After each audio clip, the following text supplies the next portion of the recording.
All right, yellow. Yellow. Yellow, yellow, yellow.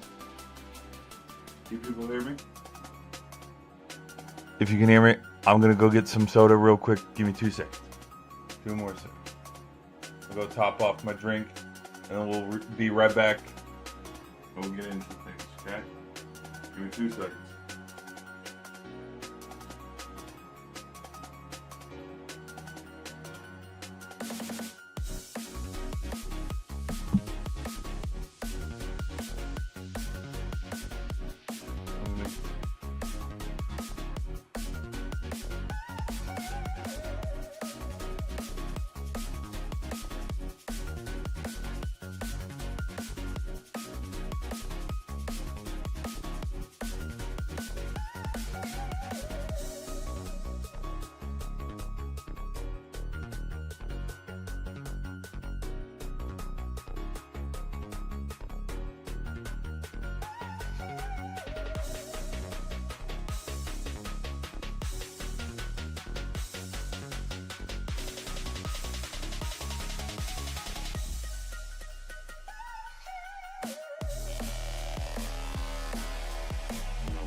Mic check, hold on. Hello, mic check. Mic check, mic check. Oh dear. Hold on. Mic check. Whoa. Oh dear. Have we been muted this whole time? Oh shit. I think, hold on. Let me check. Here's my shorts. Mic check. Muted this whole time. Okay. Oh shit. That's working good. Okay, now here's my horizontal stream. Hello, mic check. Here's my shorts. Mic check. All right, we're good there. So then what the hell is the dealio when we swap over to here?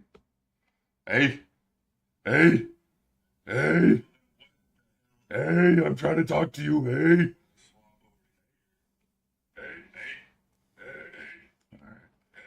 All right, it's working. All right, it's working.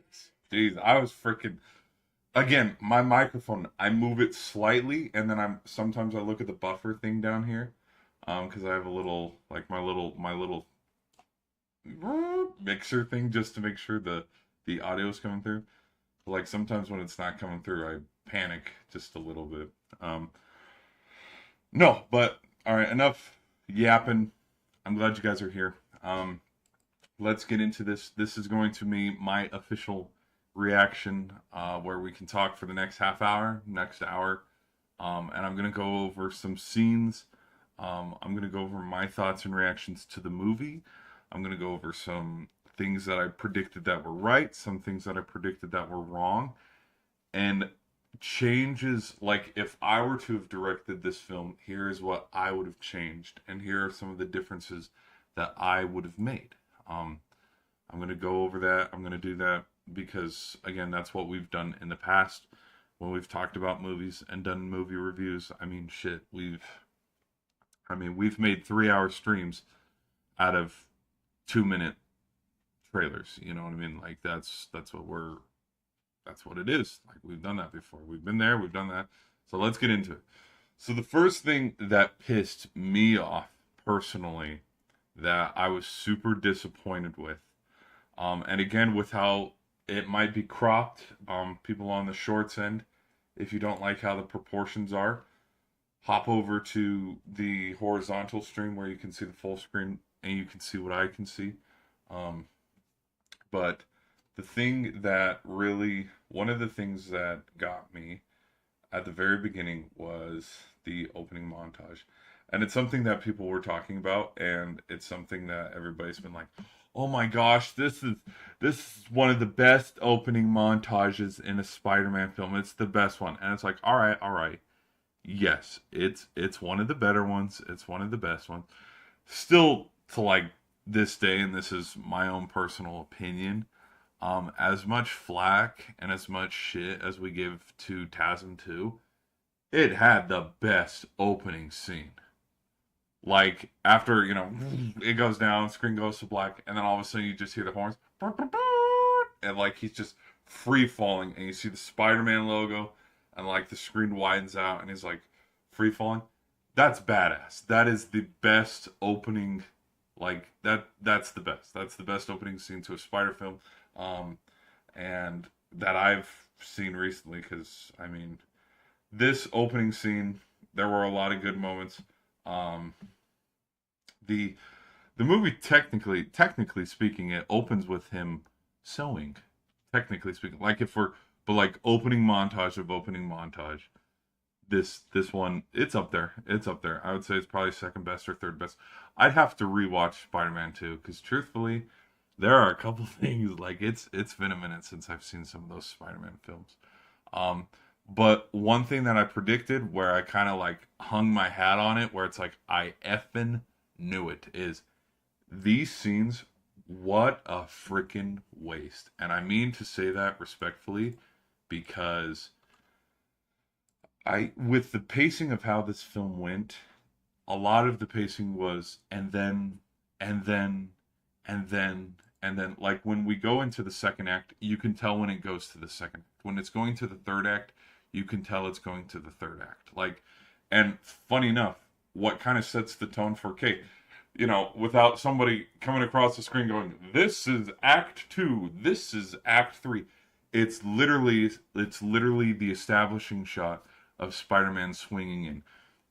Whether he's swinging into the armed defense building when it's on fire, or he's swinging into the one place to go, like when he's on the phone with Frank trying to be like, we gotta go save Jean or whatever. Like, those are the opening, like, those are the setting scenes where it's like, hey, if you couldn't tell, this is Act 2, this is Act 3. Like, so from that point, like, pacing wise, I think it was super kind of like, oh, okay. But other than that, I still liked the film. But to go back to my prediction on just with the pacing of where this film was, is you could have literally, I have held it on screen for this stream longer than these guys were on screen in the whole freaking movie, which I feel like was kind of a waste. Don't get me wrong, I think all the shots were super cool. I will admit the one that I'm missing because I couldn't get one that was super clear. But there are a couple blurry photos later on in the presentation. You'll see the one with battering ram when he's like putting his head into the wall. I couldn't find one of that, but I think, you know, if you had a montage like Into the Spider-Verse where it's like, all right, let's do this one more time. Like, I kind of joked and I said that that's what it would be, because you can see in the trailer when he's holding the key to the city, and you can see some of these establishing shots where it's like, okay, this is like, I could see them going through a montage of, hey, this is where I've been for the last 4 or 5 years. And that is exactly what it was. And then it did not touch up on it at all later. And that, to me, was kind of disappointing, where you could have had an opening montage of him fighting some guys, and that could have been like the first 15 minutes of the film. Because what I do think was pretty good pacing wise is they got right into it of Spidey can sense through, you know, his Peter tingle that, hey, something's up. And like the body snatching and jumping from subject to subject to subject with Jean Grey, that happens right away. There's no easing into it like from the opening, like the opening tank scene. That's the thing that you notice. And ow, I just poked myself with my freaking ow. And I'm trying to jump over here and get a sweat real quick. So that's the opening thing that I noticed. We also might as well talk about it now. The music, and like there's some things where I'm like, you know what? The music soundtrack that's in Spider-Man with Tobey's, and then the music that's in Andrew's, it's like, because there was, you know, there was the Steve Lacy song, there's a Bad Bunny song, there was the TV on the radio song, like there was you know, Whitney Houston's "I'm Every Woman," which was so funny because it's like, I'll help you, Spidey. He's like, no, no, no, no. Like there's parts of me, and I was kind of joking with my sister that it's like, it's kind of fitting because I could see this version of Spider-Man listening to this kind of music, and it kind of like fits that where it's like, yeah, I could see this Peter Parker busting a little bit of Bad Bunny out. So, which we'll talk about the organic webs and stuff. I like how they made it. What's the word? What's the term? Cohesive. I want to use the word cohesive, but like how it showed, like, oh no, his spider DNA is not allowing for the web shooters, like how they would not run congruent to each. Like, I liked that. Like, I think that was kind of clever. But again, with the first 15-ish minutes, because the opening montage is about 2 minutes, and Wolf Like Me by TV on the Radio is playing during that montage. Perfectly fitting song. I think it's a good song, and like that song's kind of grown on me. And it just kind of, I don't know, it's a good opening to a song. There's a lot of swinging scenes in this.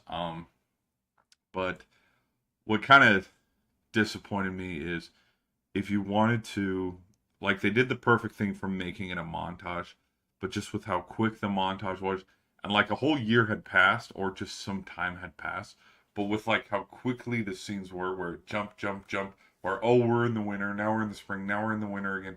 It's like there's no time for breathing a little bit. and before long you realize, oh, that whole 2 minute montage covered the space of 5 years, and it's like, eh, yeah, because it was just, it was quick.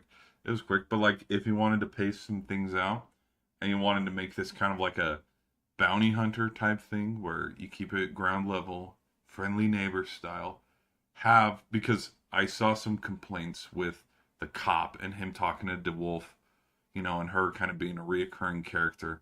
I heard people talk about how like that was a complaint where it's like Spidey's not actually working on his own.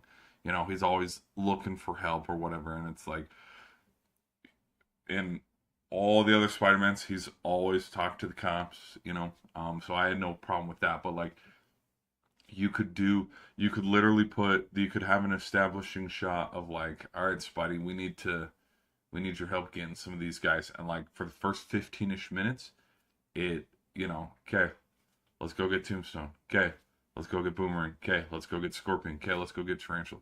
And you can extend these scenes out a little bit longer, and then when he's fighting, like for example, the Scorpion in like the last little 1v1, instead of it being a montage, you can have a situation where, oh boom, Jean Grey's like mind possessing him and stuff, and then it can get into, okay, here's the tank, and then you can roll from there. Because I think when it covered the previous 5 years, it just covered it so quick, and it's like I don't know, there's some things that you could have done with this kind of scene, and you could have extended it a little longer, because I don't know, that's just my opinion. Like this, like the fact that I was wrong on my prediction. I said that this scene would be a lot more cooler. Nope, this was what it was. It was literally him against the Hand, and it was just this shot.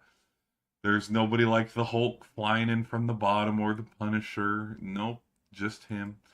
And like the fact that, I will admit, when the Hand came back, I was kind of like, okay, good. But like the fact that like it says it through the montage, like, he arrested the Hand, and I was like, really? Off screen. We're gonna have this cool establishing shot in the trailer, and then it's something that's dealt off screen, and we're not gonna talk about it. It's like lame. That is lazy storytelling from my point of view. But they did make up for it because they eventually came back, which we'll get to. But like they did that one establishing shot, and that was it. And it was in this whole montage. And it's like, frick. Then he's like, crime has dropped, and he's arrested everybody. This is also in that establishing shot of him fighting the Scorpion. I'd have been fine with him fighting the Scorpion one more time or two more times, because there's kind of like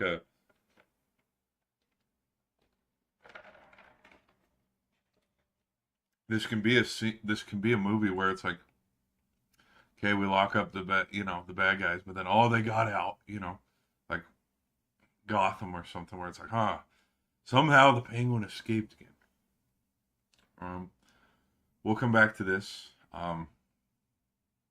I liked this scene. You missed me, Spidey. It's a good one. All right, but this is the opening.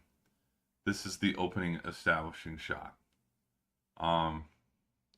Where he's looking at his phone.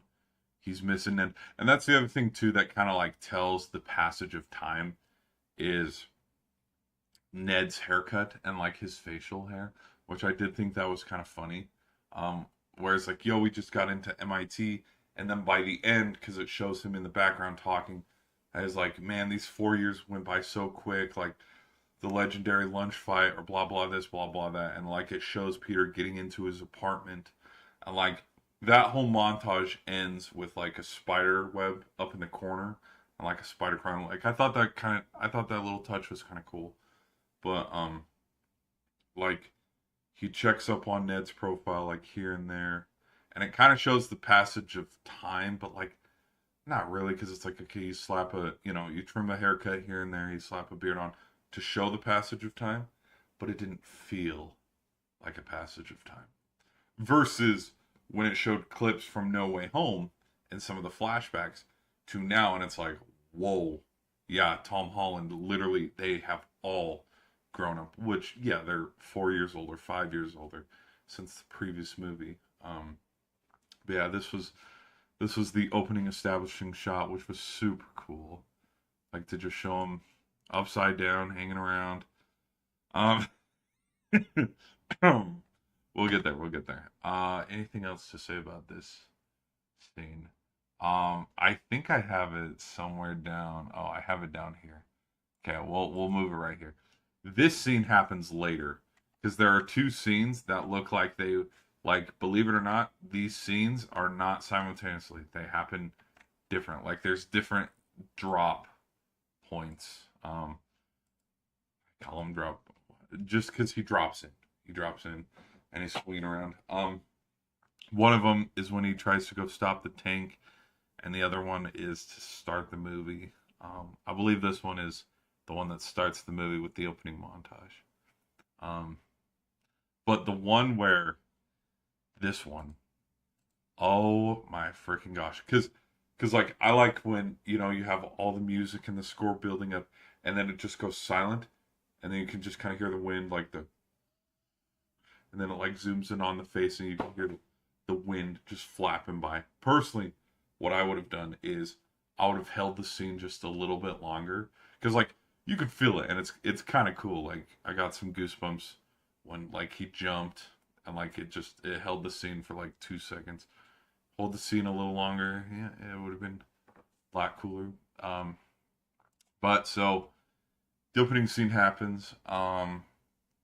There's the body snatcher effect. The tank gets away. Scorpion gets away because Jean Grey jumped to it. The other thing that I will say, and it is a little nitpick, is we knew it was Jean Grey from the beginning because like the trailers didn't hide anything. And like I don't know how to I don't know how to explain, but like the trailers you could tell what was up. All right, let's get to this scene. Hey, a lot of people were talking about this scene and how they're like, oh, there's no purpose of um I'll be real. It wasn't too distracting. Like I thought it was funny as hell. I thought it was funny as hell that like he's talking to Yelena and all of a sudden his feet pop up and stuff. But like there's parts of me where it's like you can take the MCU out of Marvel, but you can't take Marvel out of the MCU or something like that in the ways of like I can see how it's very you can't let you can't let the male antagonist, you can't let the male hero be the male hero. He's got to be talked down to by a woman lead or something like that. Because I've heard that argument before, which is like, okay, I can get that. But like, because they looked at like, Yelena being in this is just an insert for, hey, by the way, did you watch Thunderbolts? Hey, by the way, do you know that we have a new Avengers group called the New Avengers? Hey, did you know Yelena's the new, like, she's the new Iron Man. She's the new leader. Hey, did you know that? And like I could see that is what that insert is. But listening and focusing more on the dialogue of like Peter's like, hey, do you know if it's any like sorcery? Could it be anything of like what they were doing with the widows in the black room? And like how she's quickly like, nope, and stuff. And she's like, well, I don't know. I don't know. This is very small potatoes of what you deal with. I deal with big potatoes.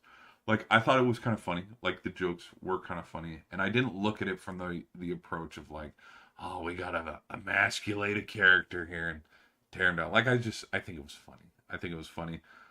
Could that I leaned over to my sister and just made a joke because of course all these actors have been in the same films and stuff, and it's like knowing because it's Florence Pugh's character and she is in Oppenheimer and there's that weird sex scene in Oppenheimer and it's like if I was Spidey I wouldn't have hopped in the pool. You ain't missing out on much. Now if it was like Haley Atwell or something, it's like woo as you're dipping in, because people have made jokes about like they're like, why the hell didn't Steve return the stones? And then it would show like Haley Atwell at the red carpet looking fine as hell, and it's like I don't blame them. But anyways, just the comedic timing of the feet I thought was pretty funny, because it's like that's the other thing too, is like Tom Holland's Spider-Man does have his funny quirks.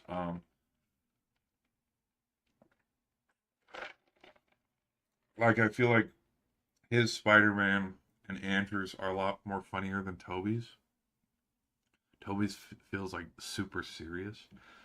Um, but yeah, this scene didn't detract me too much from the movie, where it's like, oh my gosh, I freaking hate this movie. What a waste of time. Because I find it hilarious that we have, and this just proves that what's the term I'm looking for? That the audience member, the customer, the true fan, it shows that we're winning, quote unquote. And why I say that is because people talk about, oh, there's Marvel fatigue, there's superhero movie fatigue, like people this and that, and it's like, no, there's just shit movie fatigue. And like I find it hilarious that people, like, I'll admit I thought this was only going to make like 1.5, 1.6 million dollars. This has made 2 billion and it's growing still. Like, I think that's funny. And I think it's funny that whatever the hell Supergirl did in its box office bomb, literally a month later, 2 months later, this comes out and just shatters the shit out of it. Like the fact that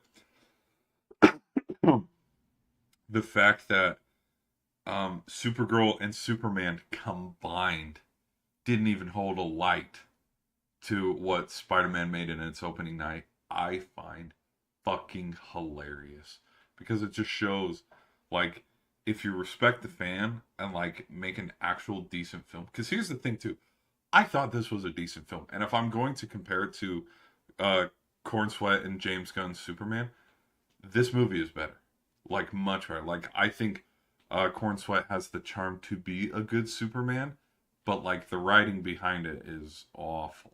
And I mean, I think they did Henry Cavill a little dirty, but that's just me, because like to me, Henry Cavill is my Superman and Christian Bale's my Batman and Heath Ledger's my Joker. Like it's a pretty high bar to reach. And yeah, what else? Like I mean, I'm not like Affleck, definitely. Like the if you want to do like the bulky Batman look, super comic book accurate, like looked like Batman in the suit. But I mean, it's just with Nolan in general, like you kind of just go, okay, who's second best? Because literally Nolan has the best Bane, the best Joker, the best Scarecrow, the best Batman. Um, do I think Sebastian Stan could potentially be the best Two Face? Yeah, I think he could. Could Christopher Nolan have made the best Riddler if, he put the Riddler anywhere in those movies? Yeah, probably. But so far that is owned by Reeves.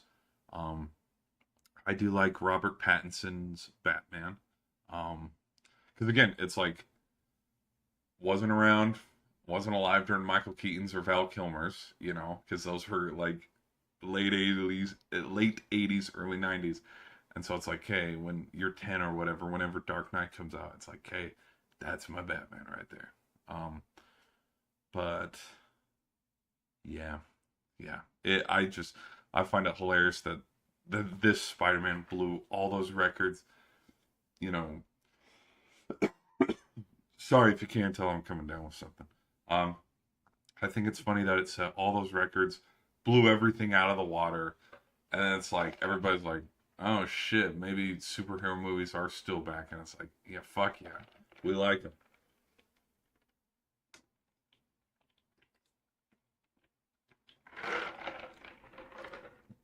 Like we like decent movies. Is it hard to ask for a decent movie?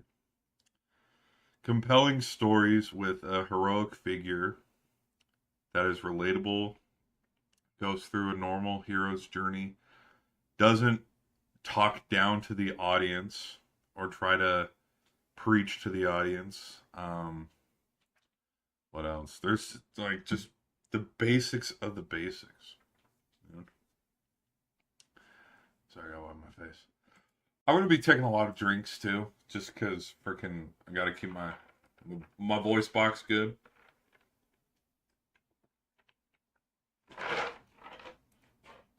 So hopefully it doesn't get too distracting with me taking swigs. Um, so we've gone through about the first act ish.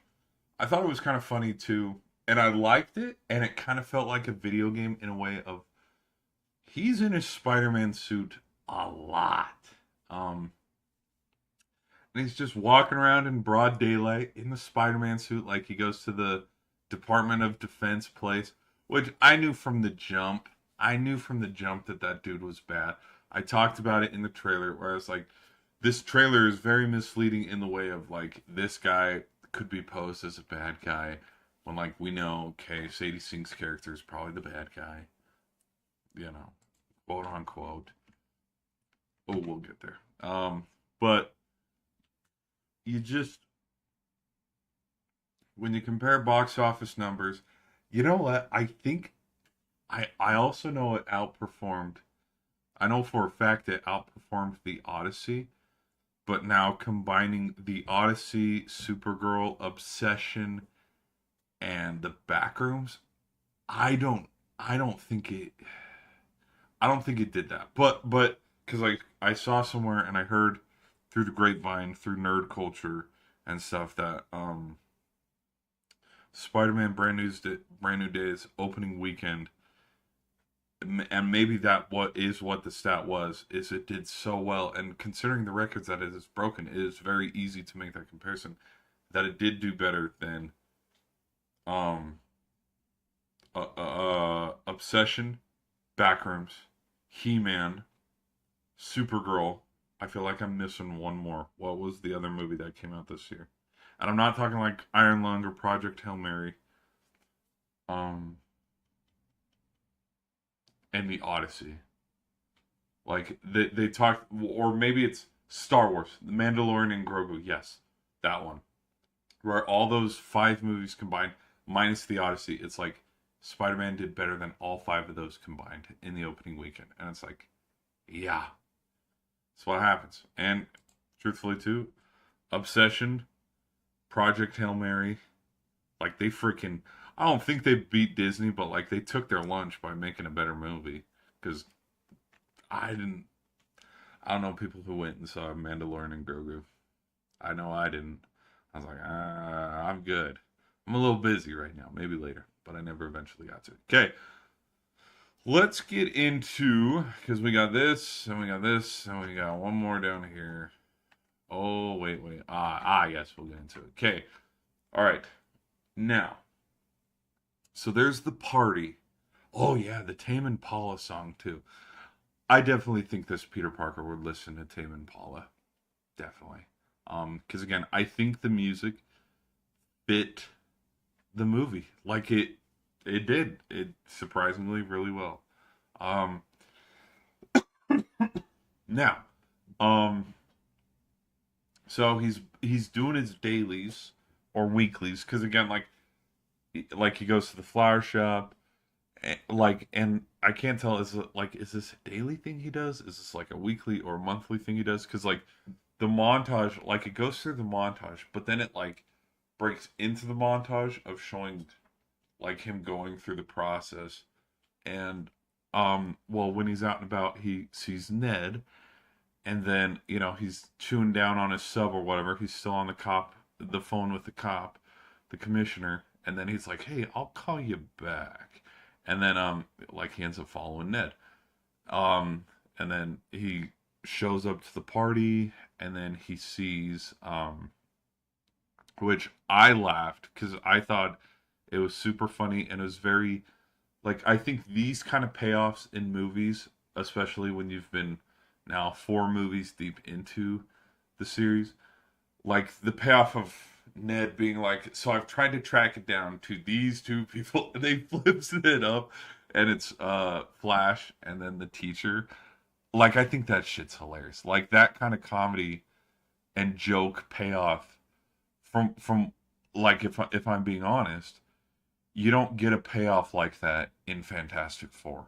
There's no payoff humor like that in Fantastic Four, She-Hulk, Miss Marvel, Moon Knight.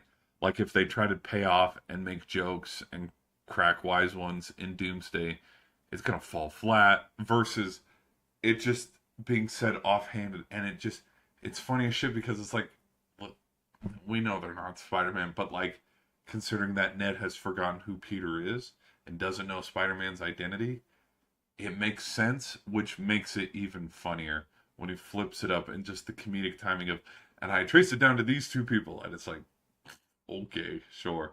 So I thought that was funny. Going into it though, he then sees MJ, then he gives like this weird like Maynard or something like a weird name. And like I immediately thought of Megamind. He's like, "What's your name?" Then he's like, "Bernard." Then he's like, "Okay, Bernard," or something, which I thought was funny.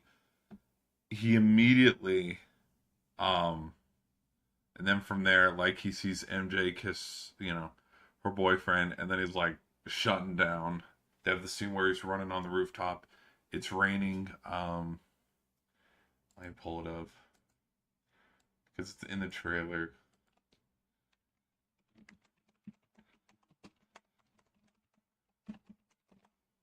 And I actually, wow, this trailer came out 2 months ago. Shit. Let me get a swig real quick. Oh, I just got an ad for Botox. Guys, do you think I need to get my lips filled? I think I do. Right here. All right. Right. Okay. Pause. Okay.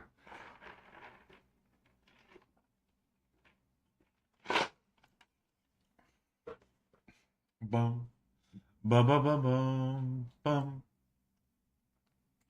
I'm a loser, baby. I'm a loser, baby. So why don't you kill me? All right. So with this scene and the swinging scene, I do think it was definitely impactful because it showed a lot of flashbacks. I don't know if I said it earlier in the stream, but some of the emotional beats that landed the first time I saw this did not hit the second time, and this is one of the examples because like watching this the first time watching this scene, it's like, yeah, real, super real. Like, yeah, nope, felt that before, and then watching it the second time, I'm like, okay, it doesn't hit the same. Um, but it's like, yeah, how many times have you gone to a party and seen an old friend, and then like they're ignoring you or something, and you kind of like get in your own feels or whatever? Yeah, been there, done that, and so like some of those scenes were very like, oh damn, because yeah, literally he's got to just kind of watch his friends just kind of live life without him, forget all about him. Now this is what triggered his arachnid hormones. They called it something. Um, Now I think with because it's kind of funny where of all the things that has happened in Peter's life until this point, seeing his ex-girlfriend kiss another dude, that's what spikes it. Not him, having to save the universe however many times, getting punched by Thanos, watching his aunt blow up. Um, gosh, watching Tony Stark die. Nope, none of that. His girlfriend, kissing another dude. That's what triggered him. I don't know. I don't know. But the concept, I will admit, the concept is cool.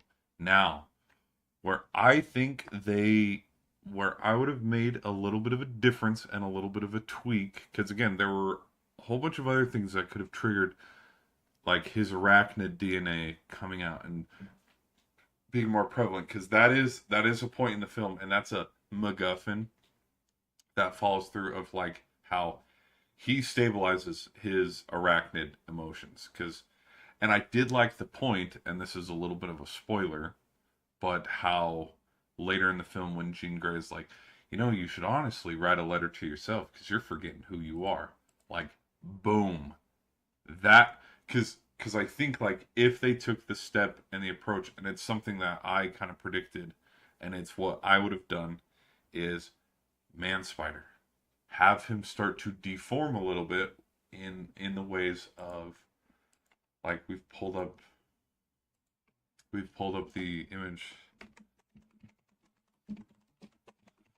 We've pulled up the image before, and we've looked at it before in the context. Where is it? Booyah! Where he just kind of turns into a monster and he gets deformed a little bit. There is the cartoon.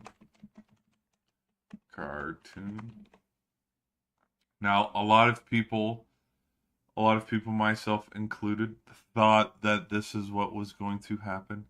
Like, I remember watching, yeah, right here, like the 90s, like there was the 90s cartoon where he had like extra arms and extra ligaments.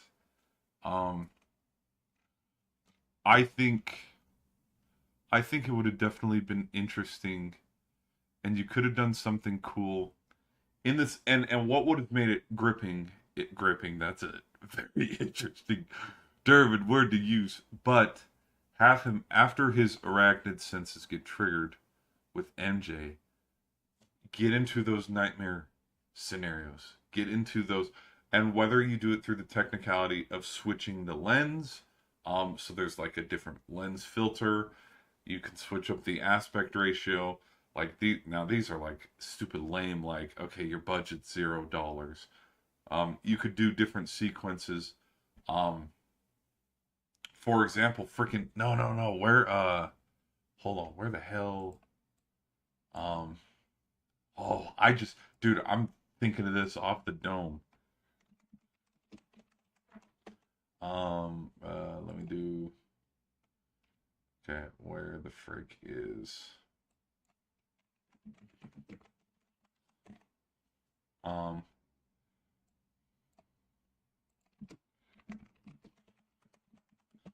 okay, this is what. Oh, here we go. Here we go. Here we go. Here we go. Here we go. Here we go. Here we go. All right, so this is just my brain. I just came up with this off the dome, but like, so when it shows, here, let's do his eyes.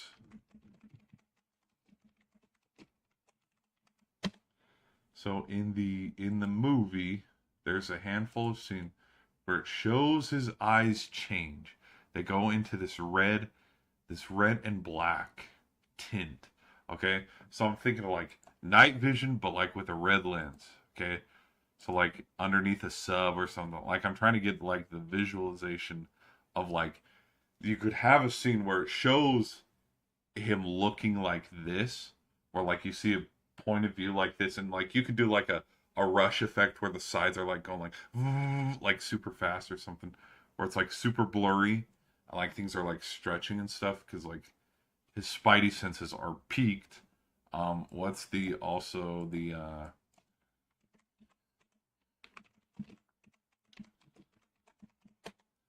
right,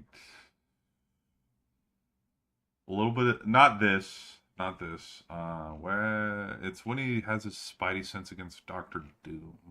No, not Doctor Doom, Doctor Strange. Right here. Okay, and you know how he's like in a, it edits the, okay, so see how there's like this soft touch glow around him. You could do the glow sort of like around the sides, on the edges of the screen and the shot, but you could have that red tint to know, okay, like, he's seeing shit. And then you could do, and what this could establish is, okay, this red light night vision type view, when you're looking and seeing this, that's through the eyes and the point of view of, boom, him when he's mutated into Man Spider. Okay. when he's going through his mutations.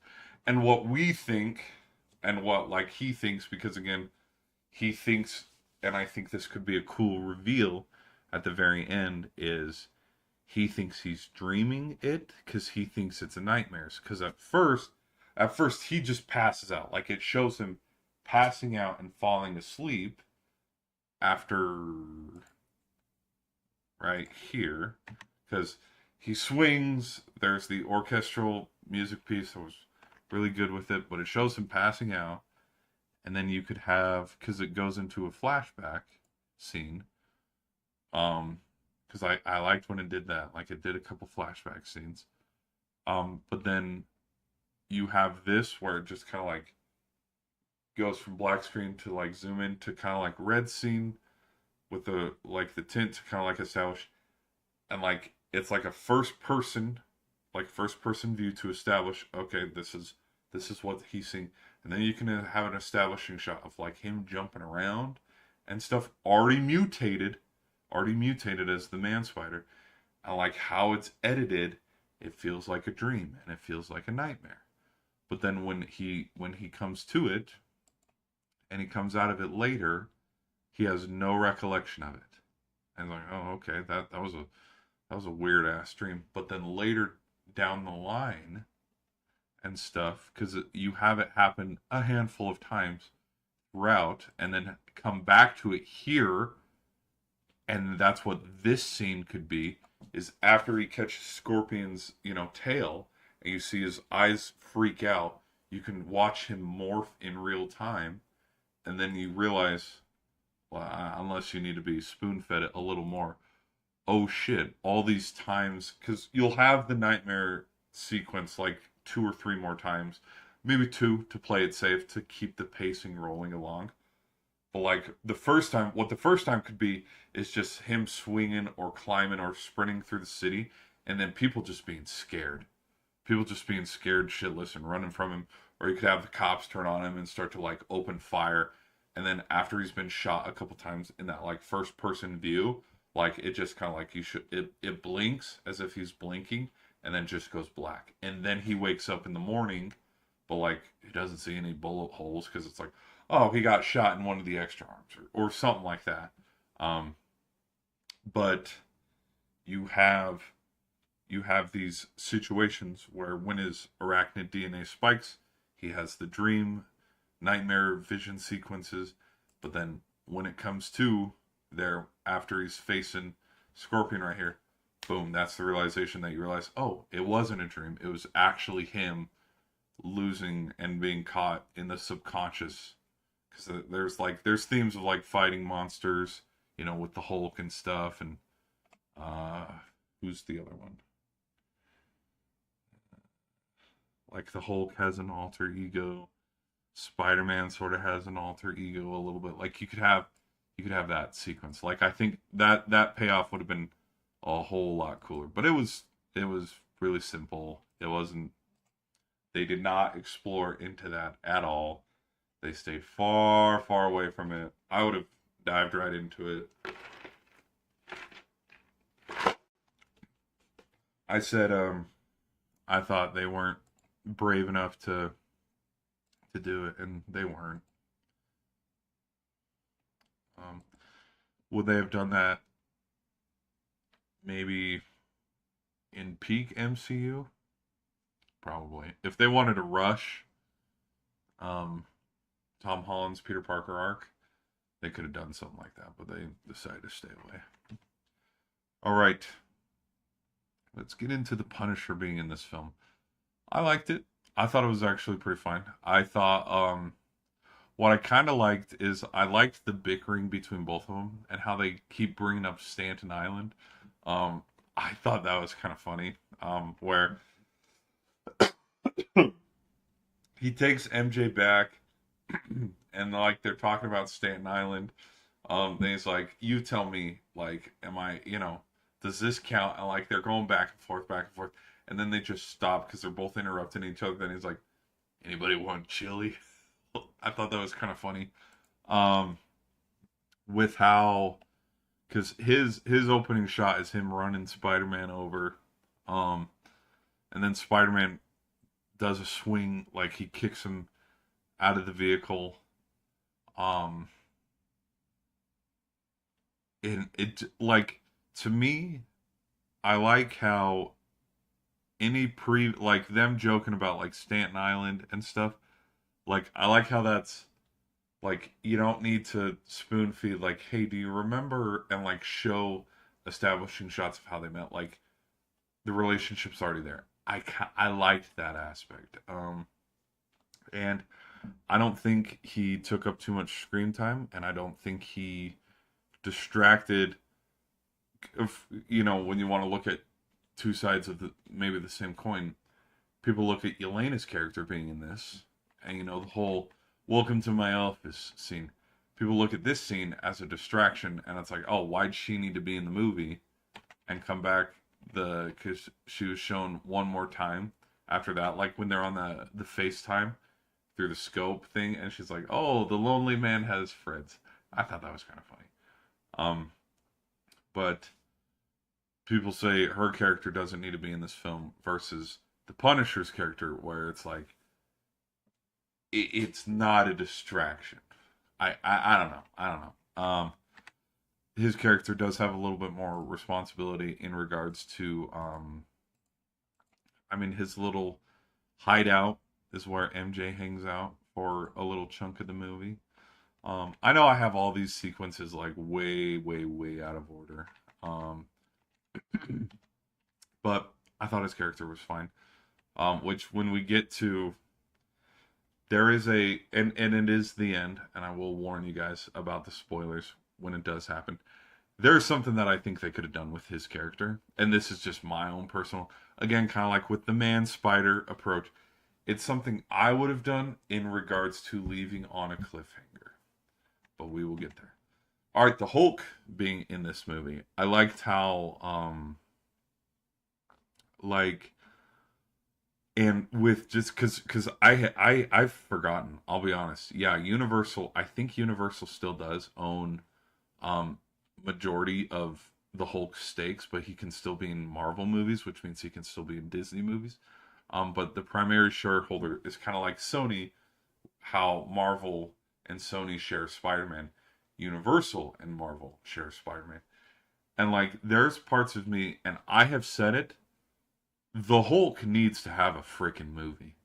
The Hulk has needed a solo movie sometime after Ragnarok to now. There should have been a Hulk movie. There should have been a Planet Hulk movie somewhere. Whether you go in 2018, because in the fall of 2018, I don't believe there was a Marvel movie in the fall of 2018. Like, but if you have Black Panther that February, Infinity War in April, Ant-Man and the Wasp in July, which that's crazy. 3 Marvel movies in 1 year is crazy. Now in the fall there was Dark Phoenix, or maybe that's 2019. But in the fall of 2018, what did you have around Christmas time? Into the freaking Spider-Verse. So it's like you have 4 superhero movies in just one calendar year. Like we were eating good back then. And like there was no talk of superhero fatigue back then. Like because films were actually decent at the time. And like they were well thought out, they were well constructed versus nowadays where it's like shit, just throw whatever on the wall and see what sticks. Um, but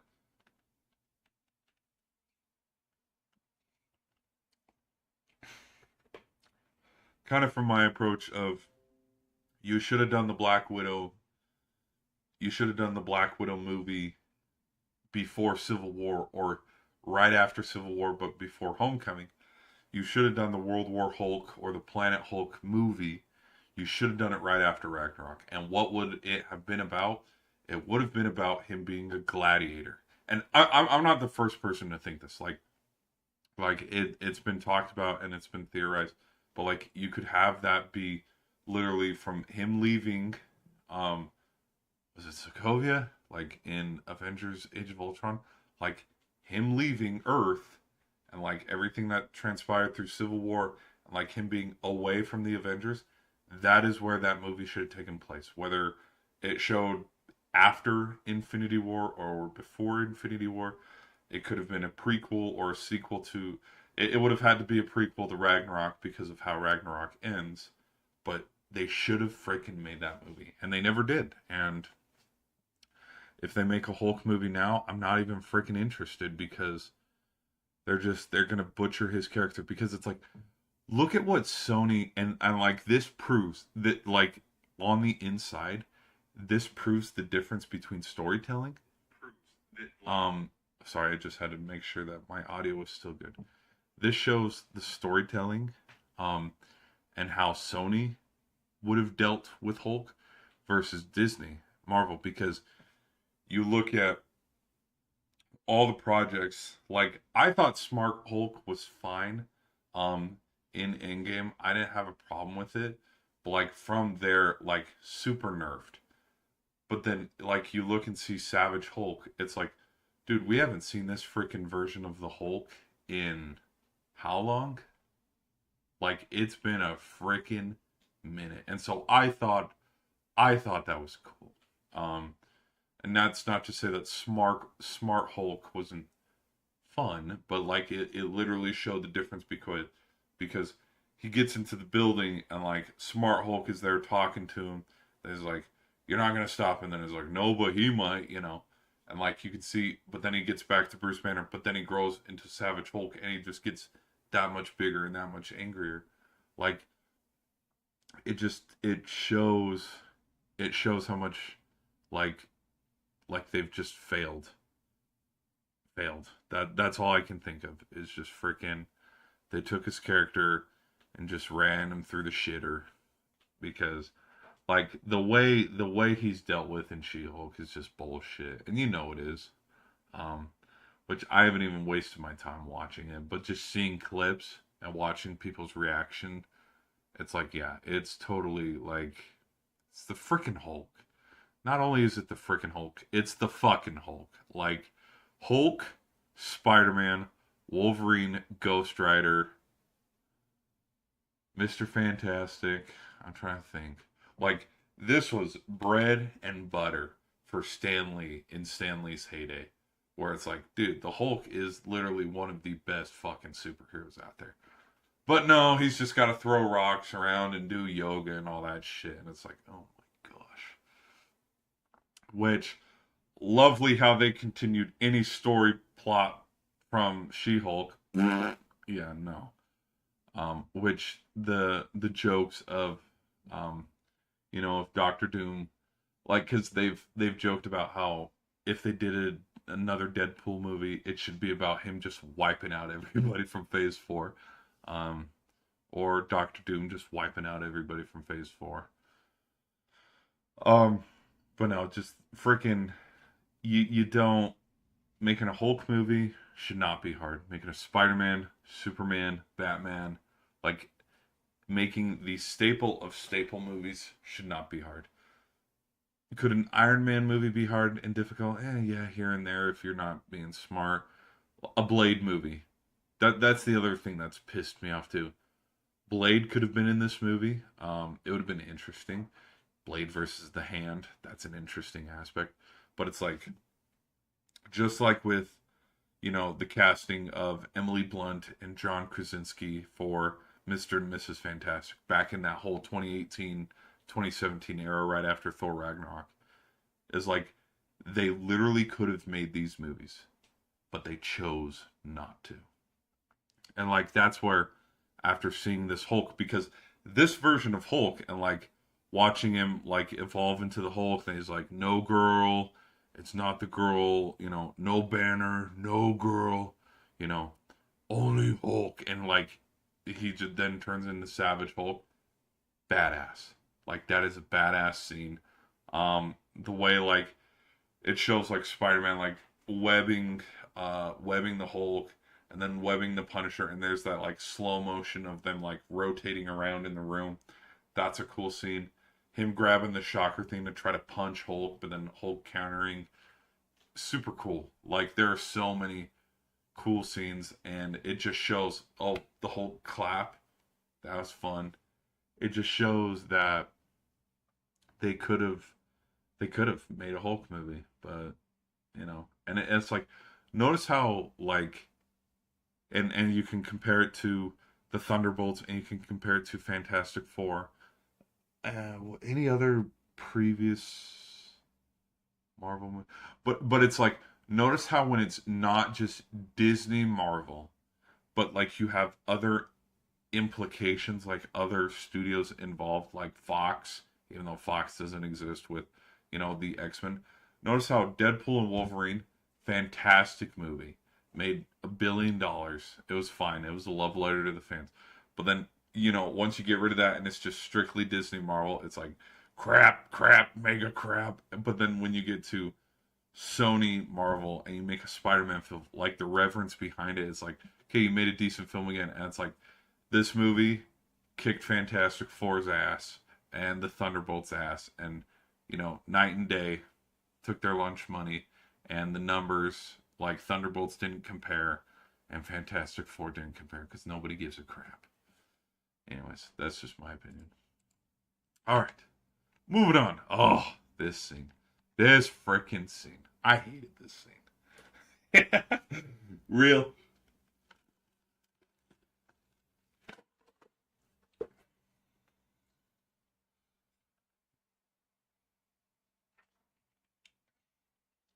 Now this scene. All right. I liked what they did with this scene in the way of um messing with his brain, and like to this point Jean Grey had already taken over. um and like how she was like, I gotta know, like, who are you, and then she kisses him and stuff. Like, that is such a mental twist on how she's like, go ahead, Peter, kiss her. And it's like, oh my. Because it's like, you don't expect that. And it's like, oh, that was a great. And of course, it gets you in the emotions and it gets you in the feels because it's like, oh, yay, she remembers. But then it's like, nope, rug pull. I liked that. Now, I had said in the past that with just modern day writing and stuff of the MCU, and you gotta continue to emasculate the hero. The hero can't have a love interest, blah, blah, blah, yada, yada. I went, like, that's how I looked at this scene because I knew of a couple spoilers. Um, I didn't know he kissed MJ.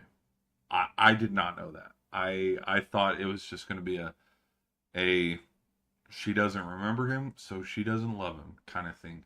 But like with how the movie ended, like, are they gonna end up back together? Yes, they are. Like, you can see it in the ending shot. Spoiler, which spoiler, but like there's parts of me where it's like, I like the direction that they went, where like the consequences of Doctor Strange, the consequences of the spell, like, I liked how it lasted through the movie instead of, okay, the spell happened, but like, let's just retcon everything in the next movie and have him and MJ are back together, and him and Ned are good buddies, and his friends can remember him. Like, it kind of, like, the choices that he made in the third, like, it wouldn't have mattered in the fourth if it didn't stay to that. So from that point of view, I liked that. I liked how they didn't get back together. I liked it from that point of view of like showing, no, the stakes mattered in the third one. Um, it also opens up the avenue for them to, in the fifth one, if they choose to. It opens up the avenues for him having a love interest with a Gwen Stacy character, Black Cat. He can turn into a little bit of a diva and be a little bit of a playboy. Because hello, that's what one of Spider-Man features is. Now, Tom Holland's Spider-Man, personally, no, he hasn't gone down this track, but it's like, you could make, like, the amount of films, like, because they've joked about it, it's like, if you did an actual Punisher film or an actual Spider-Man film or an actual Black Widow film. You can make it X-rated because hello. But anyways, because there is sex appeal, and I know that might sound a little dirty and gross, but it's like, hey, I didn't write the stories. That's just that's how it is, you know. Dig on this. Um, but where I didn't like it and where I was like, oh, it kind of fits right into the norm is just like how Guardians 3 was with Peter and Gamora, where it's like, nope, we gotta emasculate the male role. He can't have any love interest. He needs to feel like a piece of shit. Like, if the motivation was from that point of view, I think it's horseshit. Like, because no, I didn't like how Peter and Gamora did not get back together. I didn't like that. Like, I thought they should have gotten back together. Um, like I know there's the dig of I bet we were fun. It's like, Urgh.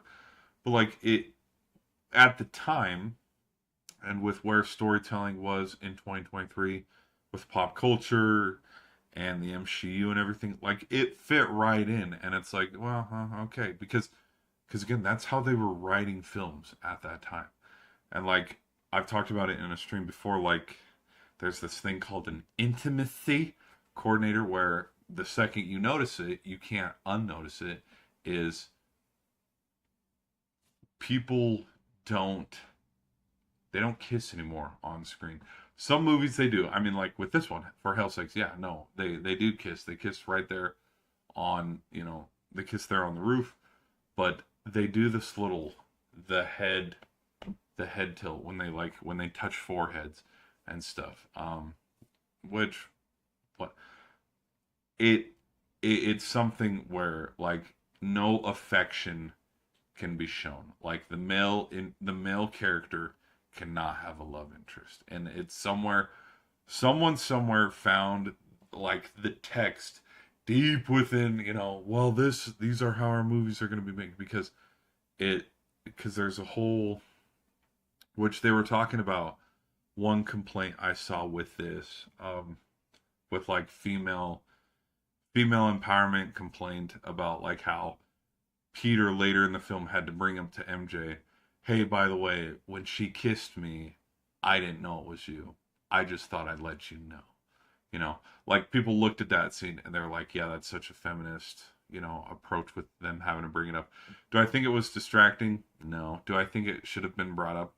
Also, no, because it's kind of like, hey, by the way, you just crushed my fucking heart because I kissed you and I thought I was kissing you, but I was actually kissing you while you were possessed by Jean Grey. And then half hour ago, you read my letter. You told me you didn't love me. I broke I poured my heart and soul out to you, and you told me I don't know. Like it's like in the real world, no one would bring that shit back up.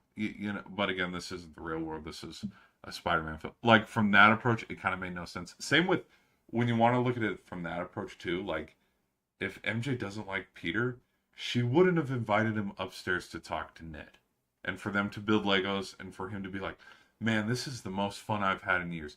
When that scene should have happened? That scene should have happened a little bit after the party, but then before the love letter. Does that make sense? Like when he comes to rescue MJ and he's like, you need to come with me, you're not safe. That's when that scene should have happened. Like he's like, you need to come with me, you're not safe, like we gotta go. And then you can like, bounce it off as like a comedic, like you have Ned walk in and he's like, what the hell are you doing here? And then he's like, and then it like just kind of like cuts to them building Legos or something. Like you can roll it off as a joke. I don't know. Like the pacing, the whiplash of that was whatever. Or like, for example, after they're chilling in the apartment, they get off the FaceTime call because he realizes, oh, the dude is lying to me. Jean Grey's sister, like Jean's not lying. Like we got to go get her. and like him figuring out, and then all of a sudden like MJ cares and she's like, be safe or whatever. It's like, okay, whatever. But no, this I didn't think it was too, like, it makes sense. It makes sense. And but back to square one with the whole, because in my prediction stream, when we were talking about like the love interest between Peter and MJ, my prediction was that it was something along the lines of, just with how writing is nowadays, they wouldn't give Peter a love interest. But like, having now watched the film, it kind of makes sense why. It makes sense, and like, there's kind of a bigger payoff with them not ending up back together versus with how we are nowadays with writing male figures and how they can't have love interest. That's why, like, there was a decent payoff, and there's a little bit more emotion again with this. And I I didn't like. Here's the other thing too that I thought was super silly, um, with the whole coffee cup and the note, because that's the other thing too, is Gene gets into Gene gets into his apartment, and like, she's going through his apartment looking at shit and pulling the note. And again, like that note where she's like, hey, maybe you should write a note about yourself because you're starting to forget yourself. That could be a cool concept that they can continue to dive into, that they kind of touched on briefly, but then didn't go anywhere with it. Where, yeah, his arachnid DNA and his arachnid emotions, like, overtaking him so much to the point where, yeah, when he morphs into man spider, he doesn't morph back. Like, it's kind of like, because it became a through storytelling. Because again, here we go into storytelling again, where, holy shit, they used to have storytellers 10 years ago, but now we can't even buy one for a decent price, and we can't even find one if we looked hard enough, because we got to give casting directors, screenplay writers to people who don't deserve it.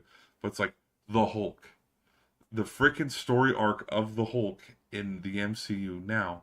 But what it used to be is, he would Hulk out, because there was a point of conversation, whether it was Ultron or also Thor Ragnarok, where he hulks out and then he doesn't come out of that trance for days and days. And then it takes either Black Widow to calm him down, or it takes Thor to punch him super good, because that's eventually how he comes out of it, in Ragnarok. But it's like, you could deal with, those kind of storytelling of like, yeah, no, Andrew Garfield's Spider-Man never morphed into Man Spider, and neither did Toby's. Like, they stayed away from it. Only one of them had a kind of Venom symbiote. But it's like, you could totally, like, that could be one, with also working with the Avengers and Stark and all the other, like, connection plot points. That could be another one that makes Tom Holland's Spider-Man just that much different, is his morphs. And he has different, because if they introduce Miles Morales, he's gonna have to have more spider abilities, because with just his webs, and then Miles Morales has the disappearing factor, with invisibility and shocking. It's like, what do you have? All you got is webs. Yeah, so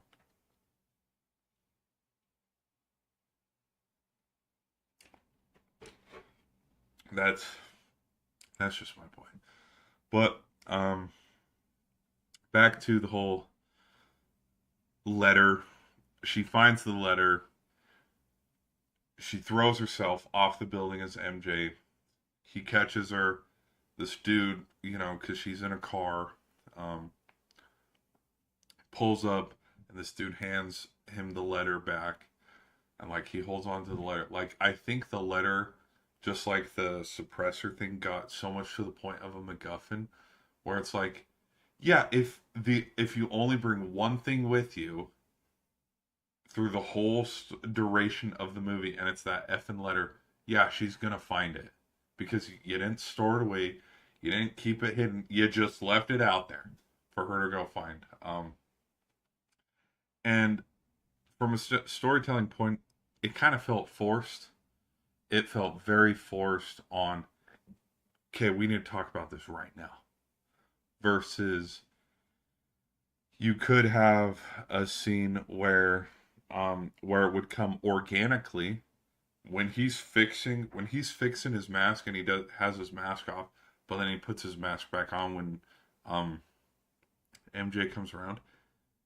That if it came up in conversation then, that would have been more natural versus him coming back and her sitting there like a disappointed wife after, okay, you went to the casino, you stayed out a little later than you needed to, you thought a couple parlays would hit, and it's 2 a.m. and she's like, what's this right here?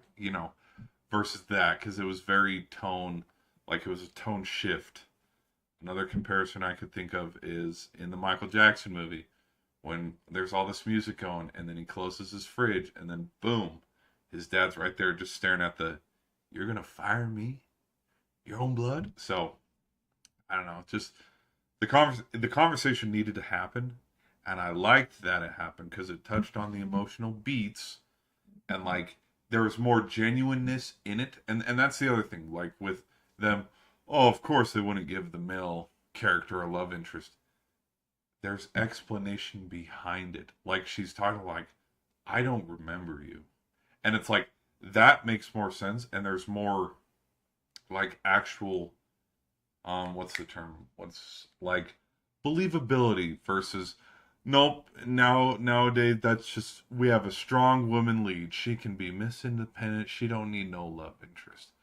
They actually had reason instead of using that as an excuse. So I was fine with it.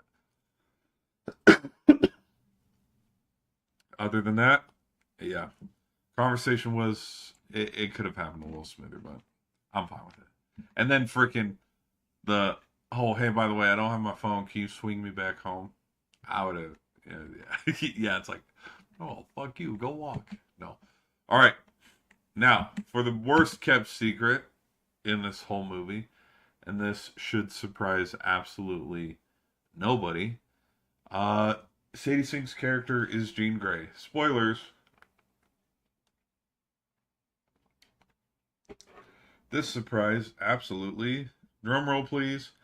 Brrr, nobody, because people saw it coming from a mile away.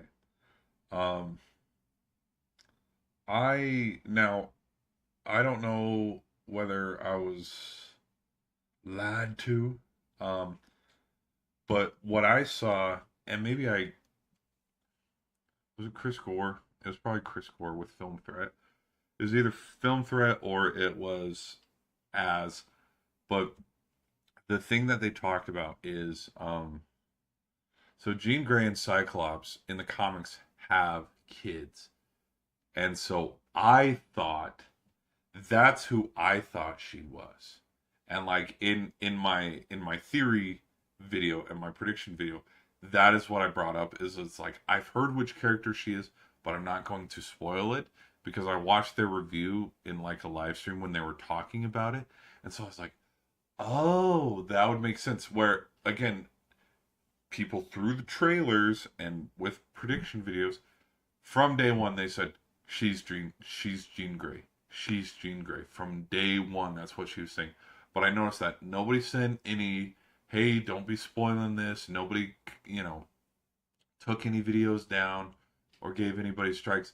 And like when I watched that video, it's like, oh, that makes sense on why they didn't because everybody's thinking, oh, it's Jean Grey, versus in reality, oh, it's actually Jean Grey's daughter. And so that's why, like, and so hearing that through the stream, I was like, oh, I can see how that's a little bit of a misdirection where it's like, yeah, they can think that that's who it is, but it's not who it is, and so they don't care. But then finding out that it was actually Jean Grey, I was like, no, okay. But it's like, we already knew this. Like, cool. This doesn't shock anybody. This doesn't surprise anybody. Because we've been predicting it since day one.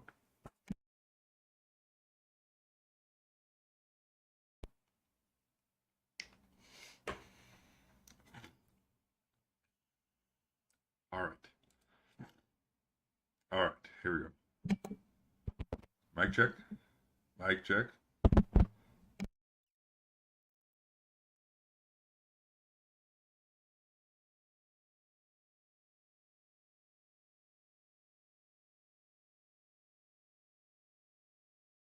All right.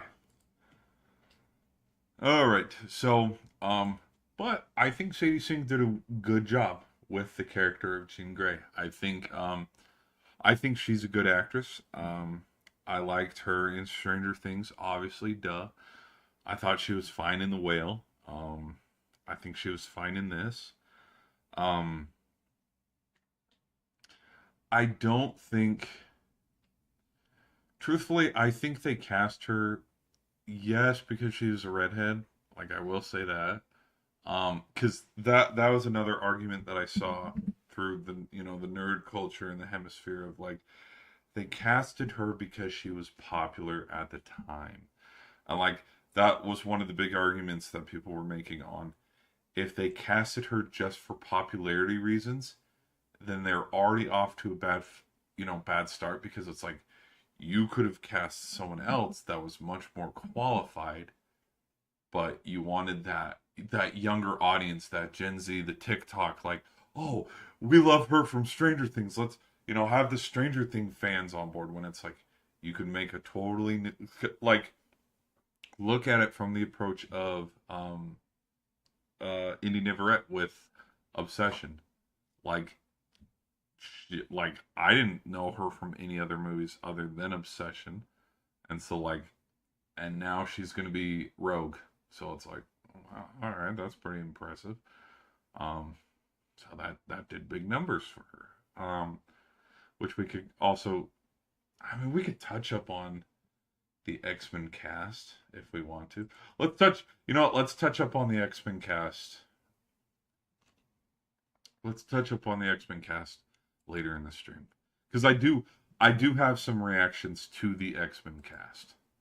Which, hey, spoiler alert, there's gonna be X-Men now in the MCU, which wouldn't be a spoiler if you've been watching stuff and known, yeah, they've talked about having the X-Men for a while. All right, now with this next photo. This next photo is the clearest photo I could find, even though it's blurry as hell. But this scene here is which actually, now let me, hold on.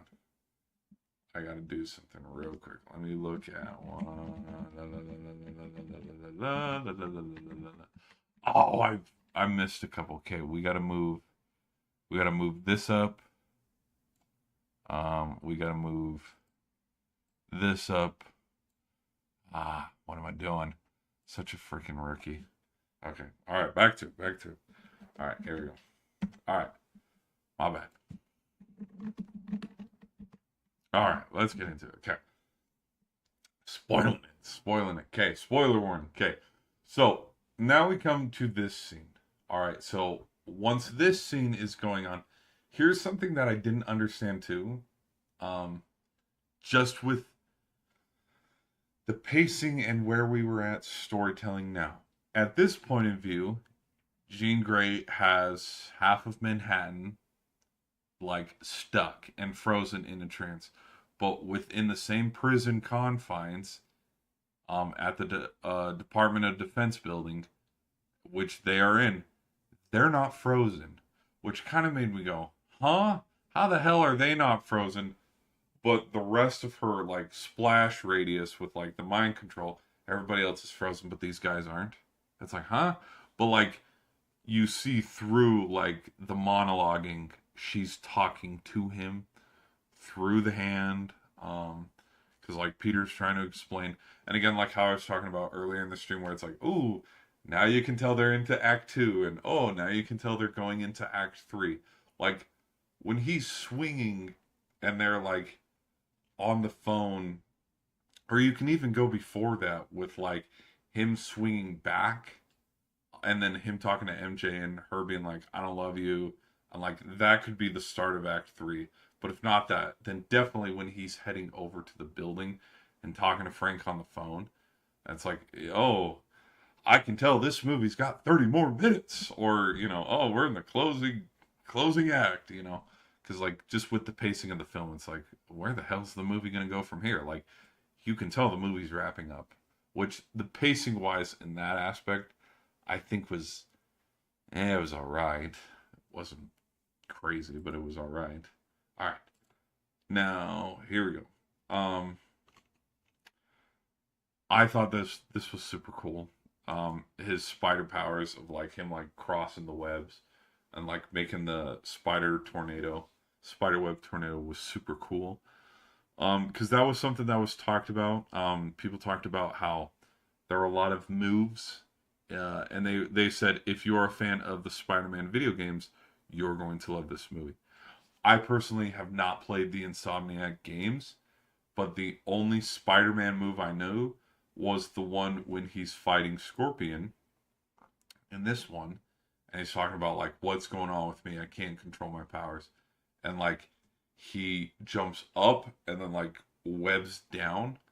That's the only like finishing move that I know from the Spider-Man video games is like using the webs to like attack. But like in the opening scene when he's like swinging in and like he does like a sideways spin and like shoots his webs like that's a move in the Insomniac games. But again, I haven't played the game, so I don't know any of it. But I thought this scene was super cool. Him webbing them all up because he was neutralized for the entire movie. He made the thing on the back of his neck to kind of like keep the arachnid um, DNA at bay. And what I liked with this, and I think, because again, you would have had to edit it and make it different. Because again, when I was talking about like him morphing into Man Spider at this film, and then you realizing, oh, all those dream sequences and nightmares, it was actually him, but in his subconscious. But he couldn't control it, just like how the Hulk, Bruce Banner can't control when he's the Hulk.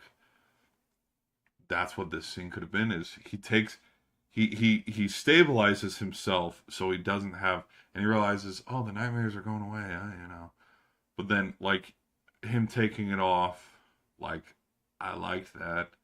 That was kind of cool. But like, Jean Grey asking him, are you Spider-Man or are you Peter Parker? Then he's like, I'm both. Thought that was pretty badass. Him catching the sword was cool. Um, him fighting the hand the second time was cool. Like I thought they had a much better use now versus at the beginning of the film when it just shows them in that like one montage and it's like really. Um, what else? Also thought their shoes were kind of funny where it's like, look at this toe, just like a camel hoof. Look at that. What was I thinking of? But like you could have had, yeah, just it, yeah, yeah. Him catching the blade. Um, I do, which I had a feeling. I also had a feeling too, like the hand working against Spider-Man, Spider-Man fighting the Hulk, being mind controlled. It's like that's very easy to predict. And I kind of had a hunch that that's how it would go. I thought. Now I will say this: the term that they used where all the hand needed was a leader. All the hand needed was a big brother or a big sister to tell him what to do. I thought that was kind of weak storytelling point where it's like, really, you could have this like to compare it to, I know because they're ninjas and like the Foot Clan with TMNT, but it's like they can be their own. They could be their own group. They don't need a leader. You know what I mean? And like I don't, I don't know, but it's a cool scene. All right, now let's get to the saving scene because from here on out, we're gonna get into um, kind of spoilers, the big climax of what this film was. Because this, for lack of a better term, kind of was the climax of the film, even though there was kind of. And this is what's kind of disappointing with the ending of this film, but not really. Is like Jean Grey is so powerful that no, Spider-Man cannot beat her. So it's like, and I predicted this where it's like, oh, who's gonna beat Jean Grey? Jean Grey, where she's gonna find it within herself, that she's misunderstood, she's the misunderstood female character, and it's like, wow, where have I seen this trope before? Which, like, I'm not like some people that look at that and just go, feminist bullshit, but it, it's predictable. It's predictable. Like, is it too hard? Because like we're seeing the new trailers with Doctor Doom, and people are assuming that the Scarlet Witch and Doctor Strange are gonna fight by his sides. Hey, can we? I mean, with Thanos' Dark Order, Proxima Midnight, she was bad, and like she wasn't misunderstood, or like we had a genuinely female character that was evil, and it's like, see, it can be written and it can be done. If you want to make Jean Grey evil, it can be written and it can be done. She doesn't need to just be the misunderstood. Which, yeah, I get it. Like, for, like it showed the flashback of her sister getting taken, which that's another reason why I thought it was like because I believe in the comics. Again, I'm not a comic book reader. I don't have the money or the time to read comics, so I listen to other people. And I also watch for example, let me show you the Explained series, like where if you want to watch like Infinity Gauntlet Explained or something like that.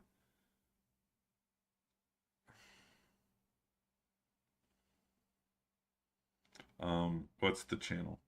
Like Comics Explained and like Marvel Entertainment and stuff, and like Cosmetarian and like Watch Mojo a little bit, like the channels that go over like and do reviews for like, hey, look at this, like that's where I'll watch the story, and like that's how I know.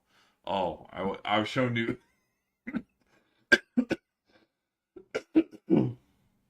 Excuse me, it cut it out. It cut it out, but I was showing my phone.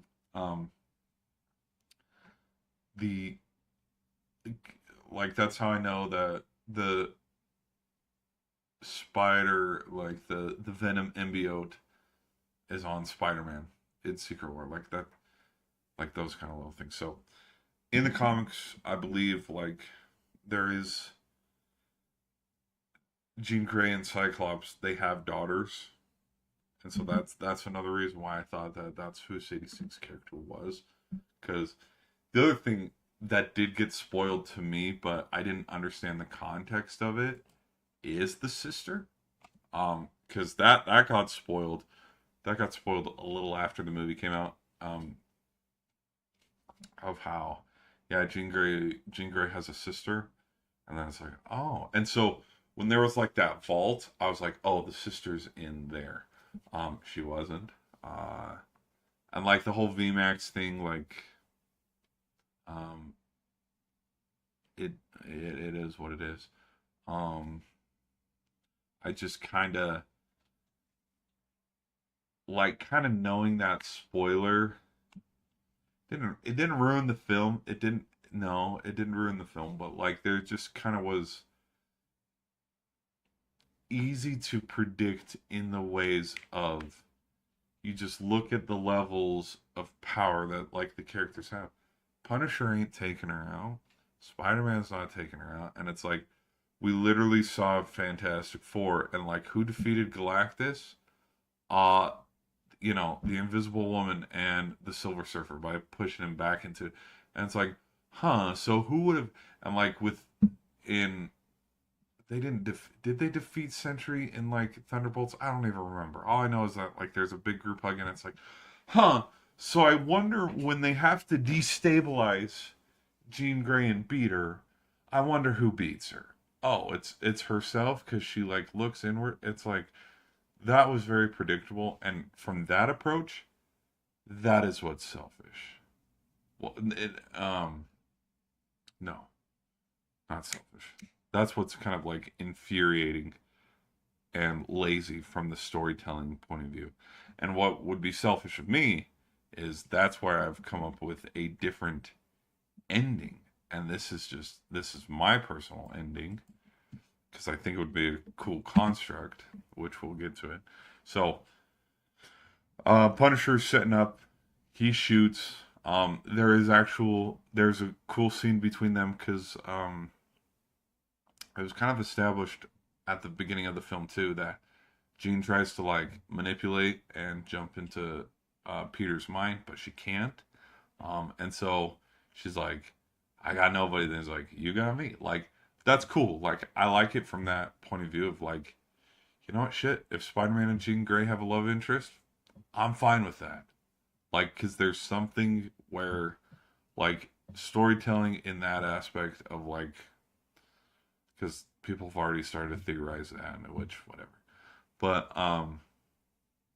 the and so him making that sacrifice play and jumping in front of the bullet, this is where I think, and this would have been my this is where I would have deferred the storytelling a little bit is okay, she's on the run now. Why do I have a photo of Thor here? Because in the trailer, I'm gonna kind of speak quick, and it should make sense, but it doesn't make sense at the same time. But it kind of makes sense in my brain when I was kind of talking about it. And here's the approach that I have is so Peter gets shot, but he ends up surviving anyways. But Peter gets shot, and he sacrifices himself for Jean, and he saves Jean, and then he ends up in the hospital and stuff. What I would have done and stuff is if you wanted to, and this is where I would have changed it, Peter dies. Like that is how I would have changed this because here's the thing that I'm starting to notice, and it's an old trope in X-Men movies of oh mutants are dangerous, this and that, the allegories and whatnot behind everything. In the Doomsday trailer, something that is talked about is, I've fought much greater villains that haven't scared me as much as this. And like the theory that people are going behind is they are theorizing that Thor is talking about the mutants and the X-Men, and he's not actually talking about Doom, because the theory and the prediction is that Doom's going to be in the room when he's talking about that, which I don't think he is. I don't think Doom's going to be in the room at all. I think it's going to be the X-Men, because in the MCU, technically, no. The mutants haven't been shown, and like the mutants are like underground, and like which is so funny is because it's like, no, Peter Parker isn't a mutant, but he like it's kind of like he's a superhero, but he's not a mutant. Like there's just so many different like because there's like different tiers of like superpowers and stuff. But the point of view and the concept that I'm trying to portray here, and like the if you want to run at it from this approach, is if you want to kind of turn the regular folks in the MCU and turn regular people and the humans and even the Avengers and yeah, oh hell yeah. Now that I'm thinking about it off the dome, turn the Avengers against the X-Men, not only with Thor's little chain of like, there I've fought greater things that haven't scared me as much as this, but you could literally plaster it on the wall and you could have a montage that opens the Doom film, even though Spider-Man Brand New Day was supposed to come out after Doomsday. But what it is Peter dies because he gets shot by the Punisher, but then the Punisher, when the Punisher comes out, he poses it on Jean Grey, and he's like, no, Jean killed him. And so then there's that fugitive on the run kind of aspect where she's wanted and mutants are getting hunted, which, okay, that's not like the first time anybody's ever thought of that. The storyline of, oh, mutants are on the run. What the hell is, the movie Logan about? Oh, exactly that, he's on the run, trying to gather the mutants and keep them hidden and stuff because they're getting hunted. And so if you do like the news outlet, kind of like how Far From Home ended into No Way Home, where like there's that news segment of like, oh, Spider-Man wanted, his identity is Peter Parker. Peter Parker, and like you have that kind of like hysteria from the people and freaking out. That's what the the ending of this film into future Spider-Man projects or future Marvel projects could have portrayed is it show like with an end credit scene. It could show like Thor watching the TV, or it could show like if you want to show Yelena one more time, it could show Yelena, it could show Thor looking at the TV, it could show Captain America looking at the TV. Somebody from Doomsday, but it's convincing enough where it shows, recent reports show, that the death of Spider-Man has been confirmed at the hands of Jean Grey, and then it would show up a photo. Like, for example, the end, one of the end credit scenes in the Venom movies when it shows Spider-Man like on the TV, then Venom's like licking the TV, like, "Ooh, I can't wait till we go there." Have it be that kind of scene with somebody that's from Doomsday, like actually seeing, like, "Oh shit!" Like the X-Men are legit. Like this one just took out Peter Parker, and that could be a portraying like theme or like a plot point leading into Doomsday of like reason to explain why we don't like the X-Men. They, not us, because us as the fans, we know the X-Men, we know. But them as the Avengers not knowing like, oh, what is this force that like kind of like with Peter going and visiting Yelena, like, oh, I'm seeing these people like getting body snatched and like they're being controlled. Like, what the hell is like us as the fans as we're watching? It's like we know exactly what the hell it is, but like the characters haven't seen it before, so it makes no sense to them. Like I think that could have been portrayed a lot better. Of it showing like, okay, mutants are dangerous, they should not be trusted, and then bam, just plasters it all, and like that convinces Thor to be like, oh shit, okay, let's take out some mutants, which could lead to them fighting. I don't know, this is how I would have ended the film, because now having watched it twice, I'm like, ooh, there are a couple things I would have fixed on that ending, because the other thing too that shows the end credit where like it shows the hey, new Spidey located, and it shows space after because who I think that Spidey is that's out in space, I think it's Tobey Maguire's Spider-Man, because if the leaks are real that have been kind of rumored, is that um Tobey Maguire's Spider-Man universe gets destroyed from an incursion. And you know what? If he dies and his planet explodes and his universe explodes with an incursion, and he's just floating out in the nothing and in the void of space, oh, look at that.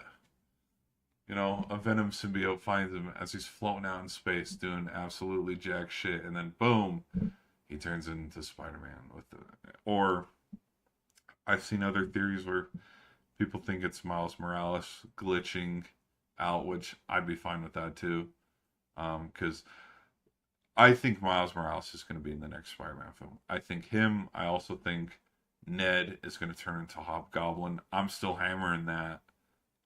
Just considering, like, they've just teased at it. They've teased at it so much. They even were teasing. Because that was the other thing too that I'm kind of like not surprised with, but like people were talking about like Mr. Negative being the villain for this new Spider-Man film, but then it ended up being Jean Grey. So it's kind of like, do I think they would go the Mr. Negative direction? No, but like you could have Ned turn into Hobgoblin, still on the table. um, what else? What else? But that's anyways. That's just something that I thought would have been cool. The other thing, I've seen this all over on YouTube Shorts and stuff. I think this would have been a cool scene. This is not a real photo. This is a Photoshop photo or an AI photo. Like people talk about how like, AI is a problem. This kind of AI, I'm fine with. Like Val Kilmer, there's a Val Kilmer movie that's coming out that has his AI on it, and like I think the CGI of like Carrie Fisher in Rogue One was good. But like if this scene happened at the end of the film, I thought that would have been cool. That would have been real cool. And kind of like an appropriate like yeah, have someone go be a stand-in, CGI the face. I think it would have been cool. Um, I did like the art piece. Um, we did have Hulk versus Spidey um, with swinging metrics. I mean, I thought the swinging was pretty cool. Um, like there are a lot of scenes where he was swinging. I thought some of the swinging scenes were better than the first three films, or at least the first two. I still think the best swinging scenes are in TASM. I mean, like, come on, like there was, and like it now this compared to Tobey Maguire's Spider-Man. Obviously this is so much more, but that is CGI of like early 2000s versus 2026. Like, so yeah, this CGI should look a lot better. There were a couple things that like looked super rubbery, um, like how he'd shoot up in the air and then he'd like bounce out of the screen like this, and it kind of like looked really, it looked weird. It did look like he was pasted on. Um, like I've kind of like rewatched some TASM clips, and it's like, oh yeah, dude, this was so freaking goated. Even though people hate that movie and clowned on it. But all right, people on the shorts end, we're gonna end the stream. We're gonna do a heart out here. Thank y'all for hanging out. We're gonna wrap up. We're gonna wrap up the stream here, um, with giving some closing thoughts. But I thank y'all for hanging out. Yeah, look at us, dude. We've been streaming for